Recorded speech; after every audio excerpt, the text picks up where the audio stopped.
केरल समेत जनूबी हिंद के कुछ रियासतों में आरएसएस के बड़े लीडर दहशतगर्दों के निशाने पर है। जराये के मुताबिक इन रियासतों में तकरीबी सरगर्मियां अंजाम देना इनका मकसद है। इस बीच दिल्ली के स्पेशल सेल ने 3 मुश्तबा अफराद को गिरफ्तार कर लिया। उनमें से एक अफगानी है।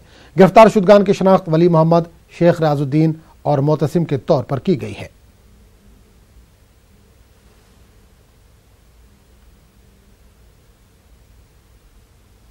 ऐसे शख्स को गिरफ्तार की है जिसका मकसद केरल सहित अन्य जो साउथ स्टेट्स है बकायदा वहां पर दंगा भड़काना और वहां पर कई आरएसएस के जो नेता हैं उसकी हत्या करना उसका मकसद था। और अगर आरोपियों की बात करें तो आरोपियों का नाम है वाली मोहम्मद जो अफगानिस्तान का रहने वाला है, शेख रियाउद्दीन उर्फ राजा जो दिल्ली के मदनगीर का रहने वाला है और एक है मुथु सीएम जो केरला का रहने वाला है। तो इन तीनों को गिरफ्तारी करने के बाद इन तीनों से पूछताछ चल रही है और आरएसएस के नेता क्यों उन लोगों के निशाने पे थे इस मामले की पड़ताल चल रही है। और निश्चित तौर पे अगले साल जिस तरह से लोकसभा का चुनाव होना है उसके मद्देनजर जिस तरह से आरएसएस के नेताओं को टारगेट करना इसका मकसद था और इसमें एक अफगान मूल का एक युवक की उसकी क्या भूमिका है, इन तमाम मामलों की पड़ताल दिल्ली पुलिस की स्पेशल सेल कर रही है। और निश्चित तौर पर इस मामले पर पूछताछ के दौरान कई और बड़े खुलासे हो सकता है।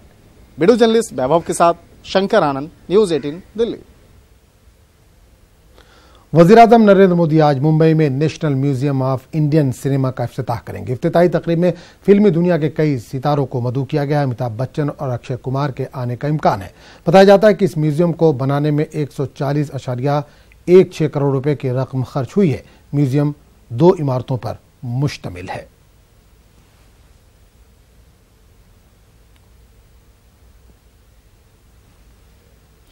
कन्हैया कुमार समेत 10 मुलजिमीन के खिलाफ चार्जशीट पर आज पटियाला हाउस कोर्ट में गौर खौस किया जाएगा। तमाम मुलजिमीन पर जेएनयू में मुल्क मुखालिफ नारे लगाने का इल्जाम है। 9 फरवरी 2016 में यह मामला सामने आया था। तकरीबन 3 साल बाद दिल्ली पुलिस ने पटियाला हाउस कोर्ट में चार्जशीट दाखिल की है। दिल्ली हुकूमत की मंजूरी के बगैर यह चार्जशीट दाखिल की गई है।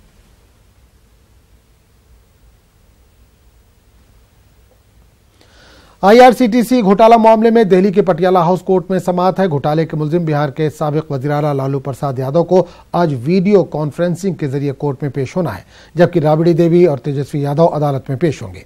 आपको बता दें कि लालू यादव बदउनवानी से जुड़े कई दीगर मामलों में भी सजा काट रहे हैं। वाज़ेह है कि आईआरसीटीसी मामले में सीबीआई और ईडी दोनों ही जांच कर रही हैं।